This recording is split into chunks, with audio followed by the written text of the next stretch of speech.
Hi I'm Satish, welcome to top 9 80. ఇవాల్టి top 9 entertainment news అంటే ఇప్పుడు చూసేద్దాం.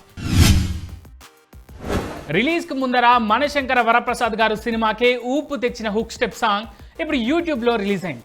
రిలీజ్ అవడమే కాదు, ఈ వీడియో ప్లాట్ఫామ్లో దిమ్మ తిరిగే రెస్పాన్స్ను తెచ్చుకుంటాం, అక్కడ సోషల్ మీడియాలో ట్రెండ్ అవుతాం. ఇక మరో పక్క హుక్ స్టెప్ లిరికల్ సాంగ్ యూట్యూబ్లో 30 మిలియన్ మైల్ స్టోన్కు చేరుకుంది. సంక్రాంతి సీజన్లో రీసౌండ్ చేసిన మనశంకర వరప్రసాద్ గారు ఇప్పుడు ఓటీటీలోకి వచ్చేస్తున్నాడని తెలుస్తోంది. ఈ మూవీ ఓటీటీ రైట్స్ను దక్కించుకున్న జీ5 మనశంకర వరప్రసాద్ గారు సినిమాను ఫిబ్రవరి 11 నుంచి స్ట్రీమింగ్ చేయనున్నట్టుగా తెలుస్తోంది. ఇక దీనికి సంబంధించిన అఫీషియల్ న్యూస్ మరో 2 రోజుల్లో బయటికి రానున్నట్టుగా టాక్. రాజాసాబ్ రిజల్ట్తో నష్టాల్లోకి వెళ్లిపోయిన ప్రొడ్యూసర్ను ఆదుకున్నట్టే డైరెక్టర్ మారుతికి కూడా ప్రభాస్ అండగా నిలబడుతున్నారట. ఈ క్రమంలోనే దగ్గరుండి మరి డైరెక్టర్ మారుతికి కొత్త సినిమాని సెట్ చేశారట ప్రభాస్. హోంబాలే ఫిలిం బ్యానర్లో మారుతికి ఓ సినిమాను ఇప్పించారట. అంతేకాదు, కథ సరైన హీరోను ఎంపిక చేసుకోవాలని హోంబాలే నుంచి మారుతికి అడ్వాన్స్ కూడా ఇప్పించారట.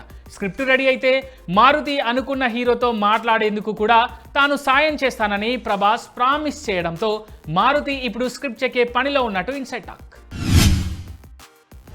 ఇండియన్ ఫిల్మ్ ఇండస్ట్రీలో 2 పార్ట్స్ ఫార్ములాకి పాపులారిటీ తెచ్చిన జక్కన్న తన అప్కమింగ్ ఫిలిం వారణాసి విషయంలోనూ ఇదే ఫార్ములాను ఫాలో కాబోతున్నట్టుగా తెలుస్తోంది.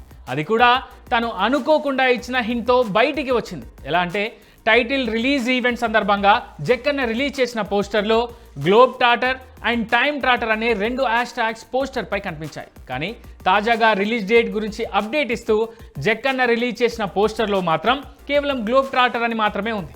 దీంతో వారణాసి పార్ట్ 1 గ్లోబ్ ట్రాటర్ అని, ఈ సినిమాలో ప్రపంచాన్ని చుట్టేసే వీరుడిగా మహేష్ కనిపించబోతున్నారని కొంతమంది ప్రెడిక్ట్ చేస్తున్నారు. ఇక సెకండ్ పార్ట్ ఏమో వారణాసి పార్ట్ 2 టైమ్ ట్రాటర్ అని, అందులో కాలాల్ని చుట్టేసే ధీరుడిగా మహేష్ కనిపిస్తాడేమో అనే కామెంట్ వస్తోంది.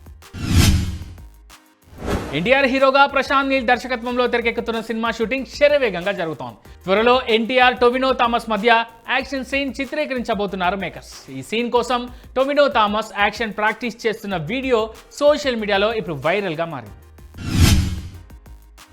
జననాయగన్ సెన్సార్ బోర్డు మధ్య ఇష్యూ ఇంకా కంటిన్యూ అవుతూనే ఉంది.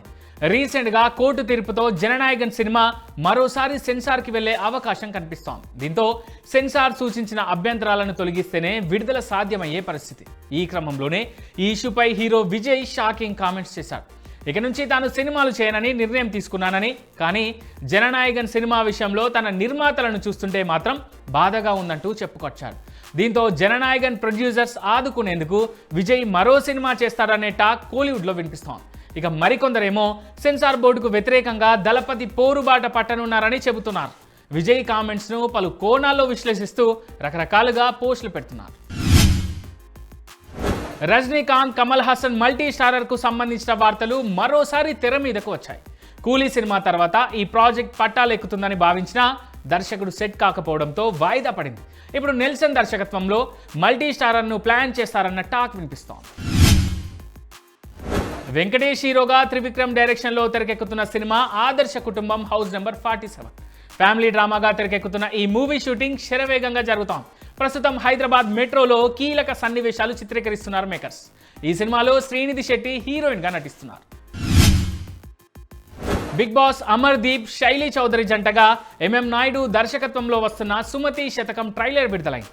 ఈ ట్రైలర్ను తిరుమలలో దర్శక నిర్మాతలు విడుదల చేశారు. ఫిబ్రవరి 6న మైత్రి మూవీస్ డిస్ట్రిబ్యూటర్ సంస్థ ద్వారా ఈ సినిమా ప్రేక్షకుల ముందుకు రాను. సుభాష్ ఆనంద్ ఈ సినిమాకు సంగీతం అందిస్తున్నారు. టాలీవుడ్ డైరెక్టర్ తేజ కుమారుడు అమితవ్ తేజపై క్రిమినల్ కేసు నమోదైంది. నాంపల్లి కోర్టు ఆదేశాల మేరకు జూబ్లీహిల్స్ పోలీసులు అతనిపై పలు సెక్షన్ల కింద కేసు నమోదు చేశారు. పోలీసుల వివరాల ప్రకారం మోతీనగర్కు చెందిన కె ప్రణీత్ బ్యాంక్ క్రెడిట్ కార్డుల పర్యవేక్షణ విభాగంలో పనిచేస్తున్నారు. క్రెడిట్ కార్డు అప్లికేషన్ విషయంలో 2025లో అమితవ్ తేజ్తో ప్రణీత్కు పరిచయం అయింది. ఆ తర్వాత అమితవ్ తేజ, ప్రణీత్, అతని భార్య ముగ్గురు కలిసి షేర్ మార్కెట్ అకౌంట్ ఓపెన్ చేసి ట్రేడింగ్ ప్రారంభించారు. తేజ తరపున ప్రణీత్ ట్రేడింగ్ చేయగా దాదాపు 11 లక్షల నష్టం వచ్చింది. ఆ నష్టాన్ని భర్తీ చేసేందుకు మరింత డబ్బు పెట్టాలని అమితవ్ తేజ ప్రణీత్పై ఒత్తిడి తెచ్చారట. దానికి ప్రణీత్ నిరాకరించడంతో పరిస్థితి తీవ్రంగా మారింది. కేసుల వరకు వచ్చింది. ఇక ప్రణీత్ చేసిన ఫిర్యాదు మేరకు అమితవ్ తేజ అనుచరులు కొంతమంది ప్రణీత్ను అక్రమంగా నిర్బంధించారట.